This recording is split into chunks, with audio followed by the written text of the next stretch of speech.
ಅಹೋ ಧರ್ಮಜ ಪುರನಂದನ,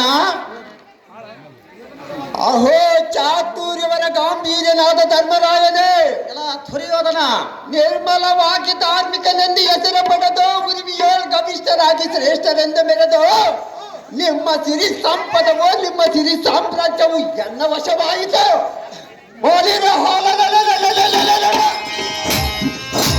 ಇನ್ನು ಮೇಲೆ ನೀವು ನಿಮ್ಮ ತಮ್ಮಂದಿರು ನಾವು ಹೇಳಿದ ಮಾತುಗಳನ್ನು ಕೇಳಿಕೊಂಡು ಬಾಳಬೇಕಾಯಿತು.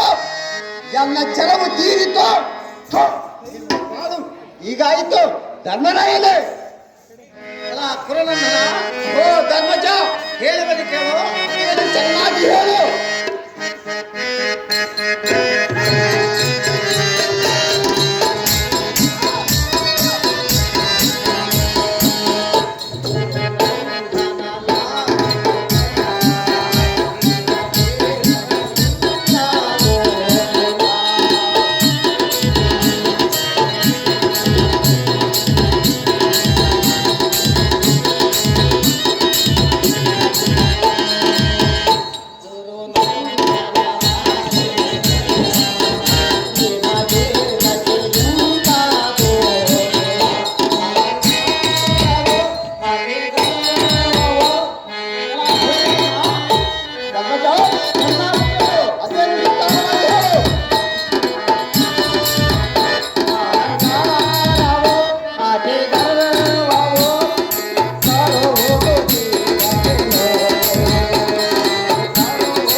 ಕುರುವರನೇ, ಅಹೋ ಧರ್ಮಜ, ಇಷ್ಟದಿಂದ ಕರೆಸಿ ಕೆಟ್ಟ ದೂತವನ್ನು ತಂದೊಡ್ಡಿ ನಮ್ಮನ್ನು ಕಷ್ಟಪಡಿಸಬೇಕೆಂಬ ದೃಷ್ಟತನವು ಎಷ್ಟು ದಿನದಿಂದ ಮನಸ್ಸಿನಲ್ಲಿಟ್ಟುಕೊಂಡಿದ್ದೀಯೋ?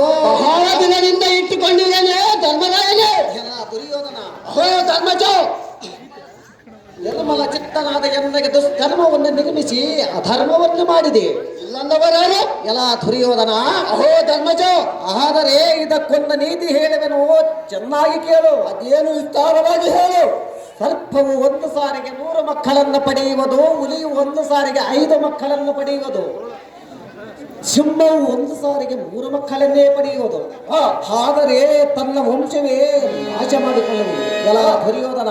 ಅಹೋ ಧರ್ಮಜ, ಗೋವು ಒಂದು ಸಾರಿಗೆ ಒಂದೇ ಕರವನ್ನು ಹೆತ್ತ ಕಾಲಕ್ಕೂ ತನ್ನ ಸಂತಾನವೇ ವೃದ್ಧಿ ಮಾಡಬಹುದು.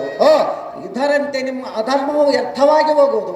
ಅಲ್ಲಿಯ ಕುಲನಂದನೆ ಹೋಲಿಕೊಳ್ಳಿರೋ ಎಲೈ ಸಾರತೆ ನಾರಿ ಮಣಿಯಲಾದ ದ್ರೌಪದಿಯನ್ನು ಕರಿಯಳಿಯಲಕ್ಕೆ ದೂತನಾದ ಪ್ರಾತಿ ಕಾರ್ಮಿಕನನ್ನು ಕೊಟ್ಟು ಕಳಿಸಿದರೆ